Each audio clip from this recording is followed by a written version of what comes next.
السلام عليكم متتبعي قناة الشيف ابراهيم باتيسري. مرحبا بكم من جديد. اليوم ان شاء الله غادي نقترح لكم وصفات ولا اشكال جديده بالكنافه بمناسبه ديال شهر رمضان المبارك. الله يدخل علينا وعليكم بالصحه والسلامه ان شاء الله.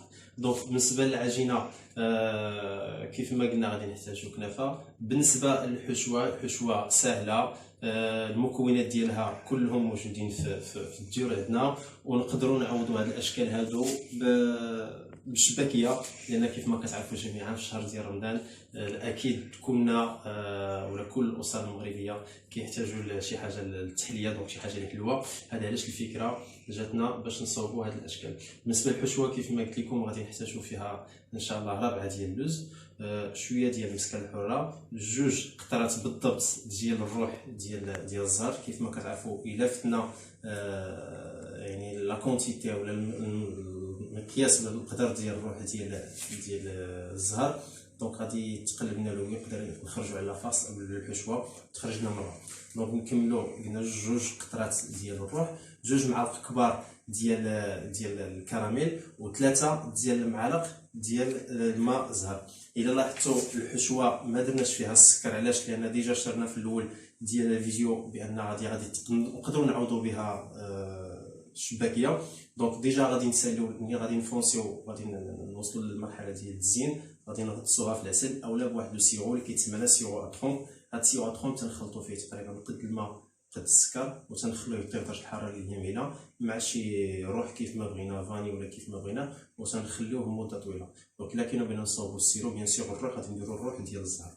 ندوزو مباشره للطريقه ديال التحضير. بالنسبه للحشوه انا ديجا وجدتها دافونس، دونك باش نربحو شويه ديال الوقت، ولكن كونوا اكيدين مشاهدي الكرام ان الوصفات ولا المقادير اللي سنعطيكم كلها بالتجربه وكلها مدونه وبالكارانتي. دونك ندوزو ان شاء الله للشكل الاولاني. دونك كيف ما كتشوفوا العجينه ديال الكنافه الا كانت عندنا في الثلاجه بيان سيغ خصنا نخرجوها قبل واحد شويه، دونك باش نطلقوا نقدروا نتحكموا فيها بلا ما تقطع علينا. دونك كيف ما كتشوفوا معايا لا فاس باردون العجينه ديالنا ولا الكنافه هي هذه. بالنسبه للحشوه الطريقه ديال التحضير سهله. نعطيكم الطريقه الاولى اولا الحشوه الاولى. كنشدوا اللوز، دونك تنديروه في الفران ديالنا تنحمروه.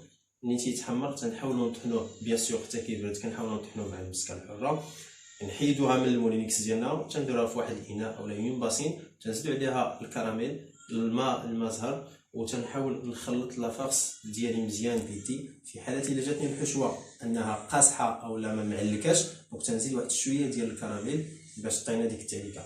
بالنسبه للكراميل كاين ميثود اللي نقدروا نصاوبوه، ولكن غادي تاخذ لينا ولا تكلفنا شويه ديال الوقت وتاخذ لينا يعني السلعه كثيره. انا شخصيا كنفضل ان الكراميل نشروه موجود كيف ما قلت لكم في المحلات هنا في مدينه الصويره. بالنسبه للحشوه الثانيه كنشدوا اللوز نسلقوه، كنحيدوا له القشور ديالو، اما تنحمروه في الفران واما تنديروه في الزيت بنفس الطريقه. كاين اللي ما تيبغيش ياكل مثلا اللوز بالقشور ديالو، حيت انايا الحشوه اللي درتنا هنا درتها بالقشور ديالها. نقدروا نديروا بحال الحشوه ديال الكعب ديال الغزال، يعني الحشوه ديال الكعب عاديه، ونديروا بها الشكل اللي غادي نشوفوا اليوم ان شاء الله. هيا تنحاول نوجد لاباط ديالي بحال هكا. بالنسبه لاباط نحاول ما امكن ما نوجدوش واحد لا كونتيتي كثيره. كنهز المقياس اللي غادي نخدم به، ولو غير خصني نخليه في ميكا دونك باش ما يضربوش الهواء. دونك تنحاول نفزكها بشويه.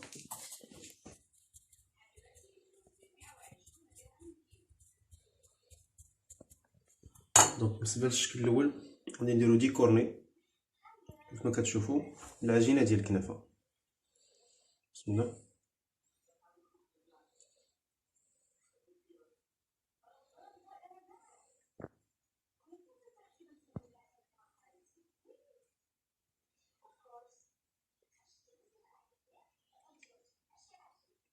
ملي كنتحكم في العجينه ديالي دونك تنكملها بهذه الطريقه هذه.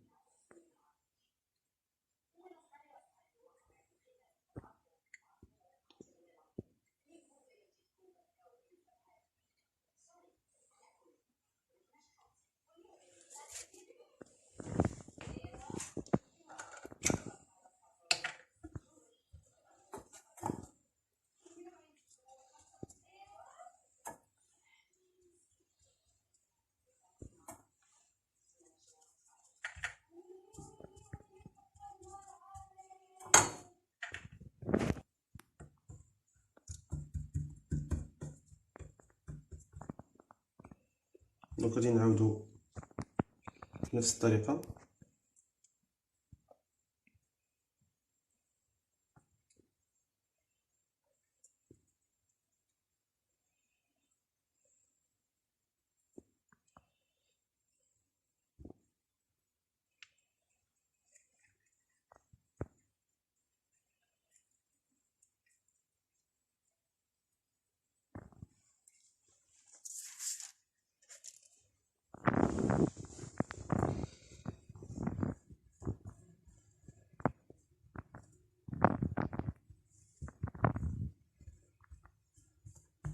كما كتشوفوا معايا الشكل الاول هو هذا هو واجد. غندوزو دابا للشكل الثاني. دونك الشكل الثاني كنقطعوا شويه ديال الكنافه. دونك بيان سور ما كتكونش طويله لان لي كون هنايا تياخذوا لينا بزاف ديال لاباط. دونك هذا غادي ناخذو غير واحد شويه تنحاولوا نفتحوه.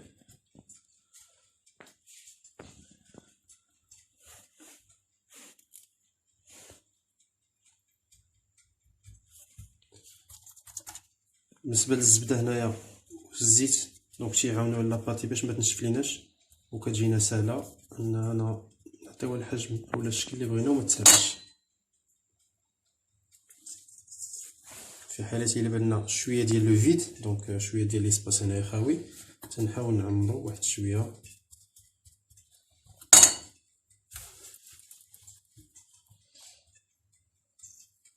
بعد كنشد شويه ديال الحشوه ديالي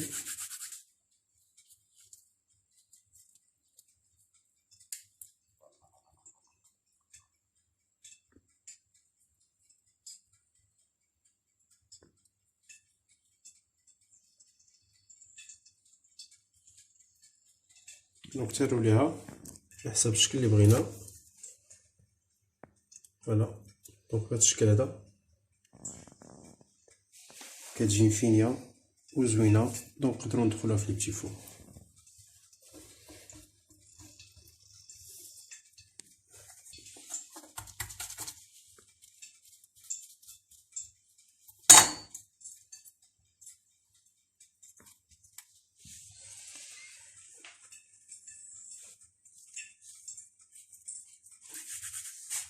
دونك الحشوه كيف ما قلنا تما تنحاولوا ما نكبروهاش بزاف سينو ما غاديش نبقاو محترمين لو تيرم ديال البتي فور.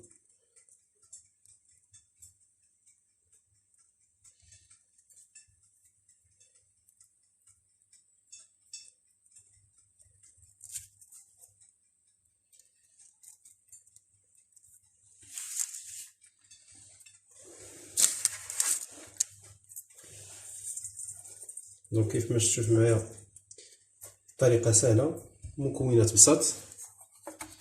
دونك نقدروا نديروهم في الديور ديالنا بمناسبه ديال الشهر ديال رمضان المبارك وسريعه.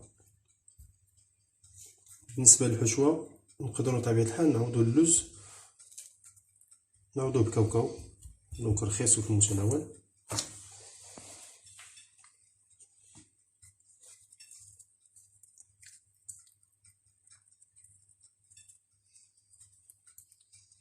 دونك نعاودو من جديد.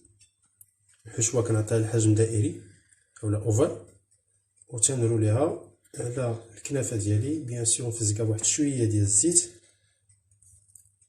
والزبده. دونك بيان سور غير باش نعاونو لاباط ديالنا باش ما تهرش.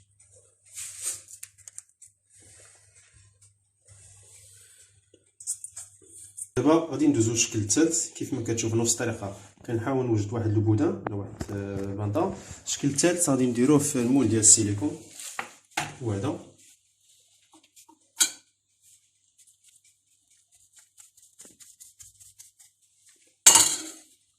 دونك الشكل الثالث كنحاول نستعمل الصبعين ديالي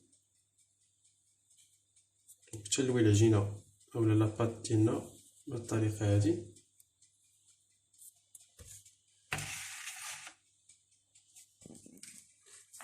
تنحاول نطلقها في المول من الداخل. ابخي كنفونسيها بيدي مزيان كنحاول نبريسيها مزيان. بالنسبه للو فون تندير واحد شويه كيف ما شفتوا معايا هنايا. دونك هاد لو فيد اللي بقى ليا و تنبريسيه ب70.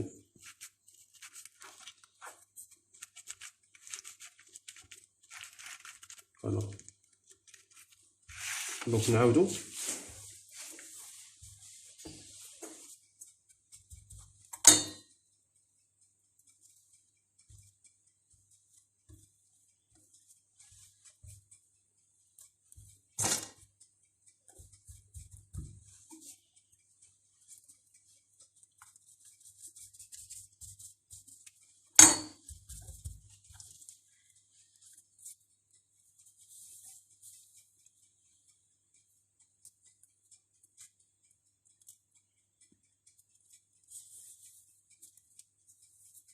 دونك طريقة سهلة كيف ما شفتو.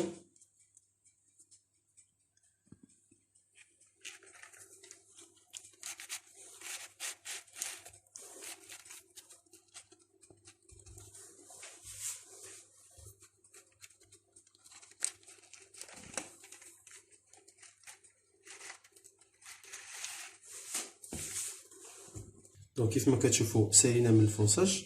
دونك المهم في هذا الشكل هذا هو هذا السيليكون، او ملي تنحطوا فيه العجينه ديالنا خصنا نحاولوا ما امكن نفينيوه من الجناب مزيان باش منين نديمو ليه كيجينا بحال شي ان فون ديال الطابطوليت. بالنسبه للحشوه ديالنا كيف ما شفتوا اللي صاوبناها اولا ديجا كانت موجوده، تنحاول ندير واحد الشكل اللي هو دائري وتنحطو في الوسط. الإضافة فقط أو ملاحظة أو نصيحة، بالنسبة لهذا الشكل هذا بالضبط يستحسن يتخدم فيه الحشوة ديال الكعبة، يعني اللوز مسلوق والحشوة مازال يعني محتاجة طيب.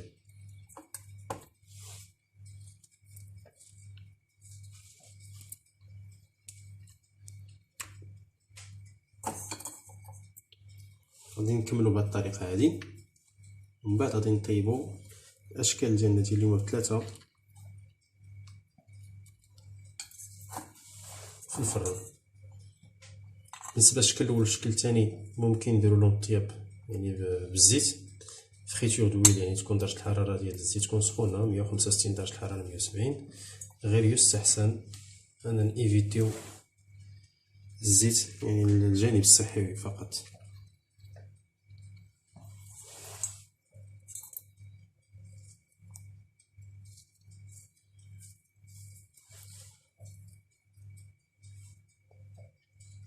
فوالا بهذا الشكل هذا نكونو سالينا لي فاس ديالنا.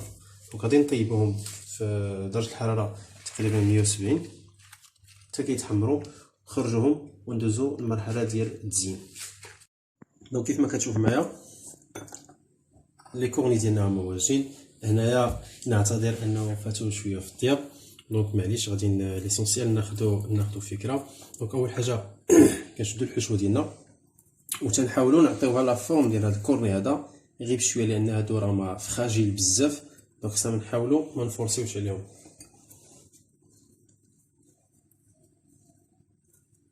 من بعد ملي تنعمروهم بيان سور بالحشوه ديالنا يستحسن اننا نخليوهم نرقدوهم في العسل، وكنخليوهم واحد المده طويله باش يشربوا العسل مزيان.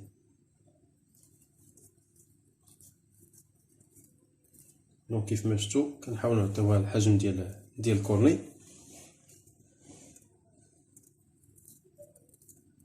دونك تنحاول ما امكن ما نفرسيش عليها باش ما تهرس لياش. دونك كنحصلوا على هذا الشكل هذا وكنمشيو معها بالخطر وحده بوحده حتى كنسالو الشكيلات ديالنا.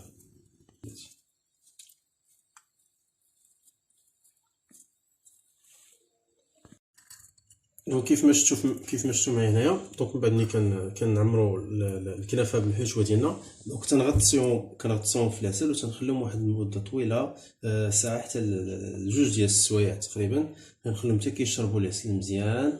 كنقطروهم، من بعد ملي كنقطروهم عاد كندوزو نحطوهم للشكل النهائي ديالهم. حنايا كنقترحوا نديروهم بشويه ديال لي زاموندي فيلي اللي هما كغيي كيف ما شفتوا. دونك هذاك العسل اللي غادي يلصق لينا هنا على لافاس هو اللي غادي نلصقو به ان شاء الله لي زاموندي فيلي. دونك غادي نغطسوهم في العسل نخليهم ونرجعوا باش نكملوا الاشكال اللي بقاو لنا. بالنسبه للشكل الثاني كيف ما كتشوفوا جبدناه من الفران، ما حدو سخون غطسناه في العسل، خليناه واحد المده طويله، قطرناه دونك كنحصلوا على هاد النتيجه هادي. دابا غادي ندوزو للتزيين. التزيين انا كنقترح لكم لي فروي كونفي، دونك شويه د النباش.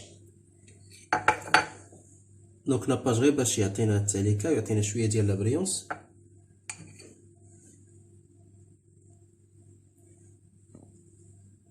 فوالا دونك كيف ما شفتوا معايا الطريقه سهله، تقديم رائع وما تياخذش الوقت بزاف.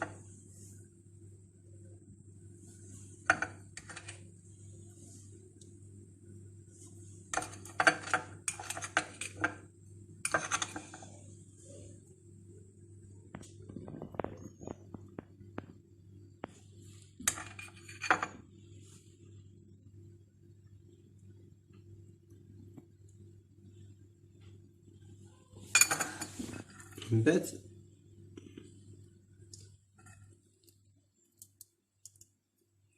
نستعملو نوازيت كيف ما شفتو هنايا، نقدرو نستعملو نوا د كاجو،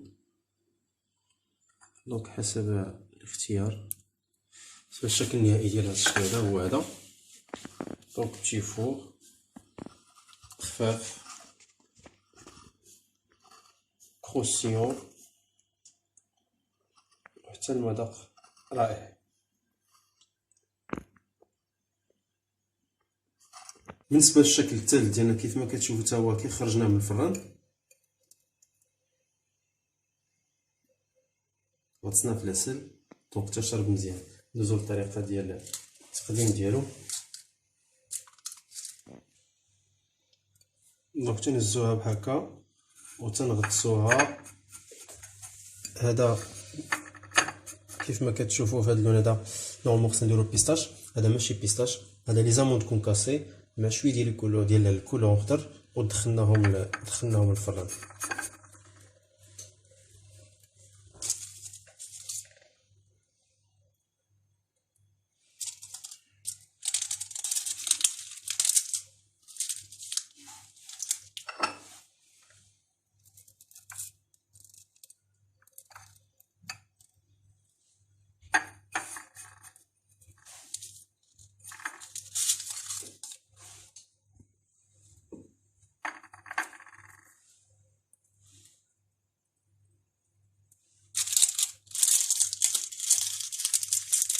دونك تنشوف وكيف ما كتشوفوا من بعد ما درنا لي زاموند كونكاسي ديالنا مع شويه ديال الكولورون مع شويه ديال الماء. نذكر ان كاين جوج ديال الطرق، اما لي زاموند كونكاسي ديالنا تنفزقوهم بواحد شويه الماء عاد كنديرو شويه الكولورون اون بودر وتنخلطو بيدينا مزيان، اما تنطلقوا شويه ديال الكولورون مع شويه ديال الماء وتنحاولوا نفزقوا به مزيان داك لي زاموند كونكاسي لدرجه ان اللوز كونكاسي خصو كله يفزق، كله يشرب داك شويه ديال الماء مع الكولورون كندخلوه من الفران باش ياخذوا اللون ويشف لنا هذاك اللون.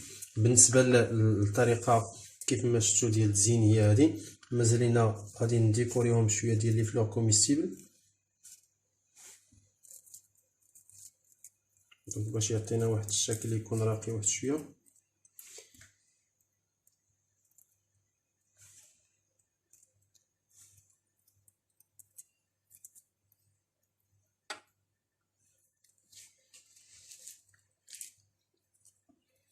دونك لي فلور كوميستيبل فهاد لا كولور هادي موف رائع وراقي مع البيستاش.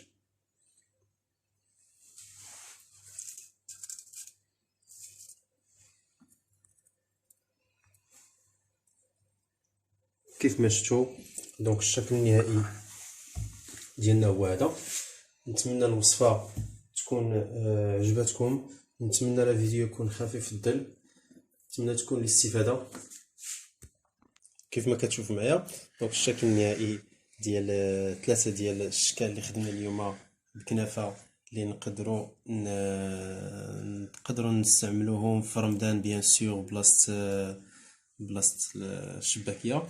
دونك الشكل الاول ديال الكورني كيف ما شفتوا اللي سالينا الفونساج ديال لاباط ديالنا ودرنا فيها الحشوه بيان سور طيبناها وغطسناها في العسل. بالنسبه للتزيين كيف ما كتشوفوا مباشره من بعد ملي نخرجوها من العسل تنحاولوا نفندوها ولا نغطسوها في لي زاموند ايفيلي. بالنسبه للشكل الثاني ديالنا اللي هو هذا اللي عوضنا فيه لي زاموند كونكاسي بلاصه البيستاش كيف ما قلت لكم لي زومون كونكاسير تخلط واحد شويه مع الكولور وشويه ديال الماء نفس الحشوه. دونك نفس الطريقه بعد ما طيبناهم غطسناهم في العسل دونك باش يشربوا مزيان وتبقى لنا لاباط كروستيون. بالنسبه للشكل الثالث كيف ما كتشوفوا معايا اللي زوقناه لو فروي كونفي بشويه ديال نوزيت مع دوك لي بتي بوليت ولا العقيق بيان سور منجم في الدوغي باش يعطينا واحد لو شارم للبتي فور ديالنا. كيف ما كتشوفوا هنا ثلاثه الاشكال اللي درناهم اليوم كلهم نقدروا نستعملوهم دي بتي فور هما دي بيتي طاي يعني منجم دان سو البوش. نتمنى الوصفه تكون عجبتكم، كانت خفيفه على الظل. نتمنى انكم تساندونا وتدعمونا بلي جيم والتعليقات ديالكم باش نجتهدوا ونجيبوا لكم دائما الجديد. بالنسبه للفيديو الجاي ان شاء الله كنقترح لكم كنافه كيف ما تشوفوا معايا، كنافه بغاناش بلون دونك غاناش باز شوكولا بلون، كنافه دونك ان بتي فور فرونسي شي حاجه لي غوفيزيتي فيها دونك الفرنسي وفيها شي حاجه يعني ديال الشام. ان شاء الله القريب العاجل غادي يكون الفيديو ديالها من الاول حتى الاخر، وخصوصا ان لقينا بلون لي شي حاجه اللي جديده غوسيت جديده وغادي نشوفوا ان شاء الله كيفاش غادي يتصاوبنا الكاناش بلون وكيفاش غادي نحصلوا على هذا الشكل هذا. نتمنى الفيديو يكون نال الاعجاب ديالكم، شكرا على التتبع ديالكم، عواشركم مباركه، الى اللقاء فيديو جاي ان شاء الله.